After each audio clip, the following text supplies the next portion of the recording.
International జియోపాలిటిక్స్లో సంచలనాత్మకమైన అనేక అంశాలు చోటు చేసుకుంటూ ఉన్నాయి. ఈ మధ్యకాలంలో మనం చూసినట్టయితే అమెరికన్ ప్రెసిడెంట్ డొనాల్డ్ ట్రంప్ తన మీటింగ్ జింగ్పింగ్తో, అంటే రెండు సూపర్ పవర్స్ కలిసి చర్చించుకోవడం, ఒక శిఖరాగ్ర సమావేశం అనేది మనం చూసాం. That was followed by quad meeting. భారతదేశంలో మనం చూసినట్టయితే భారత్ హోస్ట్గా క్వాడ్ మీటింగ్ జరిగింది. India and its allies, Australia, Japan and America, మన మార్కస్ రూబియో, అలాగే తొక్సిమో, అలాగే వాంగ్, వీళ్ళందరితో పాటు జయశంకర్ గారు జరిపినటువంటి చర్చలు ఏవైతే ఉన్నాయో, అలాగే డ్రాగన్కు వాళ్ళు ఇచ్చినటువంటి ఒక గట్టి సందేశం, అలాగే వార్నింగ్ అని కూడా మనం చెప్పొచ్చు, అది కూడా జరిగింది. మరి ఈ రెండు అంశాల మధ్య జరిగిన మరొక మీటింగ్ కూడా ఇప్పుడు ప్రపంచవ్యాప్తంగా అందరి దృష్టిని ఆకర్షిస్తోంది. అదే China Pakistan meeting. China president Jinping, అలాగే పాకిస్తాన్ ప్రీమియర్ ప్రధాని అయినటువంటి షెహబాజ్ షరీఫ్ ఇద్దరు అక్కడ బీజింగ్లో కలుసుకోవడం అనేటువంటిది ఒక ప్రత్యేకమైన, ఈ సందర్భంలో కలుసుకోవడం ఒక ప్రత్యేకతను సంతరించుకుంది. అసలు ఎప్పుడు చైనా పాకిస్తాన్ కలుసుకుంటాయో వాళ్ళ యొక్క లక్ష్యం మాత్రం ఒక్కటే ఉంటుంది, అదే భారత్. ఎందువల్ల అంటే వాళ్ళు చేసినటువంటి పాపం అటువంటిది, వాళ్ళు చేసినటువంటి అన్యాయం అటువంటిది. ఆ అన్యాయం ఇద్దరు కలిసికట్టుగా చేశారు కాబట్టే ఇంటర్నేషనల్గా కూడా ప్రతి ఒక్కరూ నిందిస్తూ ఉన్నారు, ఇటు చైనాను కావచ్చు, అటు పాకిస్తాన్ కావచ్చు. మరి అసలు చైనా పాకిస్తాన్ కలిసి చేసినటువంటి ఆ నిర్వాకం ఏంటి, ఇప్పుడు మనం తెలుసుకునే ప్రయత్నం చేద్దాం. భారతదేశం అఖండమైనటువంటి ఒక సోవరైన్ డెమోక్రసీ. ఈ డెమోక్రసీ ఉన్నటువంటి ఈ స్టేట్లో తలమానికంగా ఉండేటువంటి స్థానం జమ్మూ అండ్ కాశ్మీర్. జమ్మూ అండ్ కాశ్మీర్ ఇప్పుడు ప్రస్తుతం జమ్మూ అండ్ కాశ్మీర్, అలాగే లదాఖ్ అనే 3 యూనియన్ టెరిటరీస్గా విభజింపబడ్డాయి. మరి ఈ నేపథ్యంలో చైనాకు మొదటి నుంచి కూడా కాశ్మీర్లో ఉన్నటువంటి భూభాగాన్ని ఆక్రమించాలనేటువంటి ఒక కృతనిశ్చయంతో ఉంది. అలాగే ఇటు పాకిస్తాన్ విషయం అయితే మనం చెప్పనవసరం లేదు. ఇప్పటికే పిఓకే అంటే పాక్ ఆక్యుపైడ్ కాశ్మీర్ అని మనం చెప్తూ ఉంటాం. ఈ రెండిటికి కాశ్మీర్ యొక్క ఆవశ్యకత ఏంటి అని ఫస్ట్ మనం తెలుసుకోవాలి. చైనాకు తన మెయిన్ మార్కెట్ సోర్స్గా పాకిస్తాన్, అలాగే ఏషియన్ కంట్రీస్ను వాడుకునేటువంటి ఒక పద్ధతి ఉంది. అలా ఒక ప్రణాళిక కూడా వాళ్ళు చేసుకున్నారు. అదేంటి అంటే చైనా నుండి పాకిస్తాన్కి వచ్చేటువంటి ఒక రూట్ అనేది వాళ్ళకి కావాలి. మరి మనం చూసినట్టయితే మ్యాప్ ఎప్పుడైతే మనం అబ్జర్వ్ చేస్తామో, ఇంటర్నేషనల్ కన్వెన్షన్స్కి అనుగుణంగా ఉన్నటువంటి ఏదైతే యునైటెడ్ నేషన్స్ చార్టర్ అంగీకరించినటువంటి అఫీషియల్గా అప్రూవ్ చేసిన మ్యాప్ ఏదైతే ఉందో దాన్ని చూస్తామో, అక్కడ పాకిస్తాన్ చైనా ఎక్కడ కూడా డైరెక్ట్ బార్డర్ లింక్ అనేది ఉండదు. They are separated by a part of Kashmir. మరి అందువల్లే పాకిస్తాన్కి కానీ చైనాకి కానీ వాళ్ళిద్దరూ ఒక డైరెక్ట్ రోడ్డు మార్గం కనుక కావాలి, కలిసి ఉండేటట్టు వాళ్ళు ఒకటి ఏర్పరచుకోవాలి అంటే భారత్ భూభాగం చాలా ముఖ్యం. అందువల్లే పాకిస్తాన్ చేసే చర్యలకు చైనా ఊతమిస్తుంది. అలాగే చైనా కూడా ఇలా ఈస్టర్న్ బార్డర్ను ఇప్పుడు అరుణాచల్ ప్రదేశ్ వైపు ఆక్రమిస్తూ ముందుకు రావాలనేటువంటి ఉద్దేశం ఉంది. కాబట్టి ఇప్పటికే కొన్ని స్కూల్స్లో, చైనాలో ఉన్నటువంటి కొన్ని స్కూల్స్లో అరుణాచల్ ప్రదేశ్ను చైనా భూభాగంలో ఒకటిగా చూపించేటువంటి ఒక వికృత ప్రయత్నం కూడా జరుగుతోంది. మరి ఇక్కడ పాకిస్తాన్ ఏమో ఆల్రెడీ పిఓకేలో తాను ఏదైతే భారత్ నుంచి ఆక్రమించుకున్నటువంటి ఇల్లీగల్గా పొసెషన్లో ఉన్నటువంటి కాశ్మీర్ ప్రాంతం ఉందో అక్కడ చైనాతో కలిసి సిఈపిసి అంటే చైనా పాకిస్తాన్ ఎకనామిక్ కార్డర్, సిఈసి.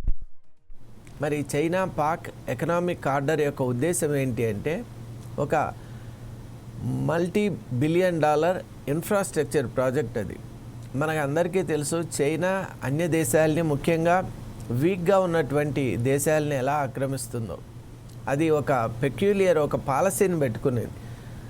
దాని ట్రిక్ ఏంటి అంటే ఆ దేశానికి మేలు చేస్తున్నట్టే అది ముందుకొచ్చి ఆ దేశాన్ని సర్వనాశనం చేసేటువంటి ఒక ప్రణాళికతో అది కొనసాగుతూ ఉంటుంది. ఆ ప్రణాళిక పేరే బెల్ట్ అండ్ రోడ్ ఇనిషియేటివ్ అని అంటారు. BRI అని చైనా అంటుంది అఫీషియల్గా. మరి BRI అంటే అర్థం ఏంటి అంటే, ఏదైనా ఒక దేశంలో ఇన్ఫ్రాస్ట్రక్చర్ వ్యవస్థ అంటే ఆ దేశం ఆర్థికంగా వీక్గా ఉండి, వెనకబాటుతనంతో ఉండి, యుద్ధాలు కానివ్వండి, పొలిటికల్ టర్మాయిల్ కానివ్వండి, లేదా వేరే ఏదైనా ప్రకృతి వైపరీత్యం వల్ల కానీ ఆ దేశంలో ఎకనామిక్ యాక్టివిటీ అనుకున్న స్థాయిలో లేకుండా వీక్గా ఉన్నటువంటి తరుణంలో ఆ దేశంలో కనుక ఏదైనా ఖనిజాలు కానీ, లేదా రేర్ ఎర్త్ మినరల్స్ కానీ, లేదా అక్కడ ఇంపార్టెంట్ పోర్ట్స్ కానీ, లేదా చైనాకు ఉపయోగపడే ఇంకేదైనా ఒక వార్ బేస్ కానీ ఉన్నట్టయితే వెంటనే చైనా ఆ దేశానికి వెళ్ళి, మీ దేశంలో మేము ఇన్ఫ్రాస్ట్రక్చర్ ప్రాజెక్ట్స్ చేస్తాం, దానికి అయ్యేటువంటి మొత్తం ఖర్చు మేమే పెట్టుకుంటాం అని ముందుకు వస్తుంది. దాన్నే బెల్ట్ అండ్ రోడ్ ఇనిషియేటివ్ అని అంటారు. ఆ తర్వాత ఎప్పుడైతే ఆ ఖర్చును ఆ దేశం ఇవ్వలేకపోతుందో, చైనా తనకు కావాల్సిన స్ట్రాటజిక్ పాయింట్ను ఆ దేశం నుంచి తీసుకుంటుంది. ఇప్పుడు హంబన్తోటై పోర్ట్ మనకు శ్రీలంకలో ఉంది. మరి ఆ పోర్టును చైనా తీసుకోవడం వెనుక ఉన్నటువంటి ఆంతర్యం ఏంటి అంటే, అక్కడి నుంచి భారత్ను కంప్లీట్గా అది స్క్రీనింగ్ చేయొచ్చు, ట్రాకింగ్ చేయొచ్చు. అందువల్ల శ్రీలంకలో కూడా ఈ బెల్ట్ అండ్ రోడ్ ఇనిషియేటివ్ కింద డెవలప్మెంట్ యాక్టివిటీస్ చేసి ఆ పోర్టును ఎప్పుడు స్వాధీనం చేసుకుని, అలా మనం చూస్తే మాల్డీవ్స్లో, అలాగే డిఫరెంట్ పార్ట్స్, ఇప్పుడు పాకిస్తాన్లో కూడా అదే ప్రయత్నం చేస్తోంది, నేపాల్లో కూడా చేస్తుంది.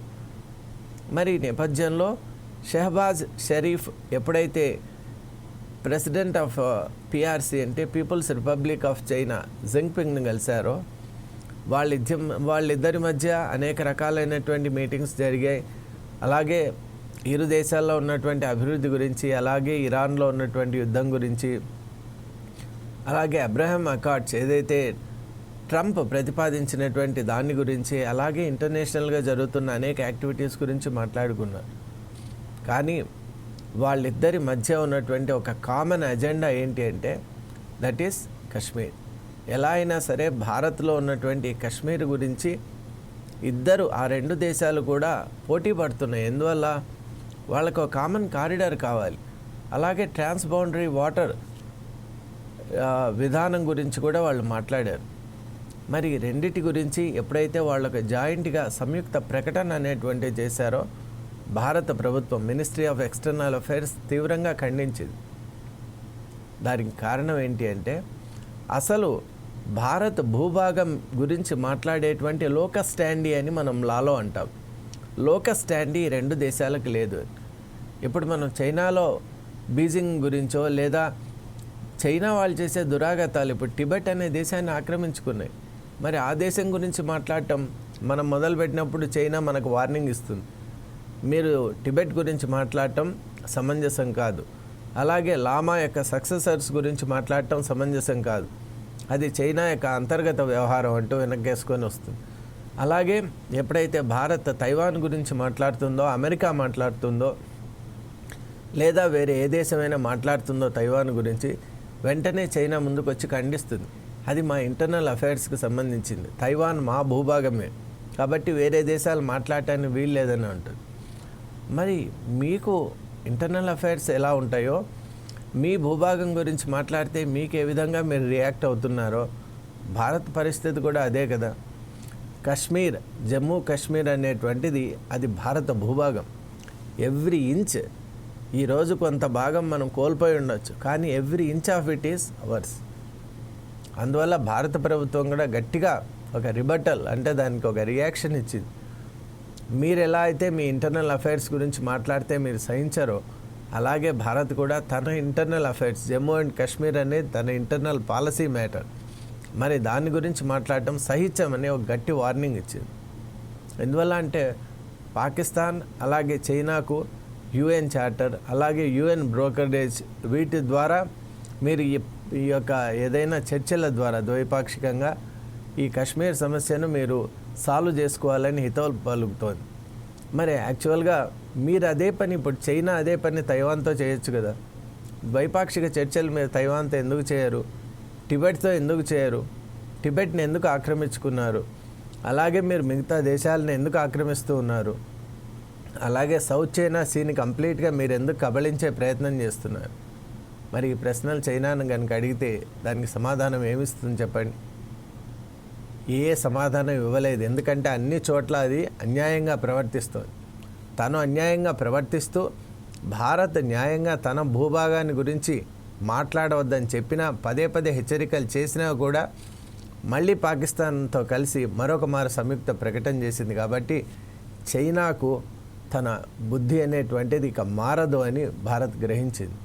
అందువల్ల ఈ విషయంలో చాలా గట్టిగా ఈసారి రిబట్టల్ అనేటువంటిది ఇచ్చింది, ఒక రియాక్షన్ అనేది ఇచ్చింది. మీకు మాట్లాడే లోక స్టాండీ లేదు, అసలు మీకు ఈ విషయం గురించి మాట్లాడే హక్కు లేదు అని చెప్పింది. మరి విషయం ఎందుకు ఇంత సీరియస్ అయింది అంటే, పాకిస్తాన్కు ఎప్పుడైనా సరే ఆ కారిడార్ అనేది చాలా ముఖ్యం. ముఖ్యంగా పాకిస్తాన్ అనుకుంటోంది ఆ కారిడార్ తనకు ముఖ్యమని, కానీ పాకిస్తాన్ కంటే కూడా అది చైనాకు చాలా ముఖ్యం. చైనాకు అది మార్కెట్ సప్లై చైన్గా ఉపయోగపడుతుంది. చైనా గూడ్స్ డంప్ చేయడానికి, అలాగే చైనా గూడ్స్ యూరప్ వెళ్ళటానికి that is the easiest pathway. అది గ్రహించలేనటువంటి పాకిస్తాన్ అది చైనాతో చేతులు కలిపి తన దేశాన్ని కూడా నాశనం చేసుకునేటువంటి ఒక ప్రయత్నంలో ఉంది. భారత్ లాంటి దేశాలు ఎన్నిసార్లు హెచ్చరించినా పాక్ అర్థం కావటం లేదు.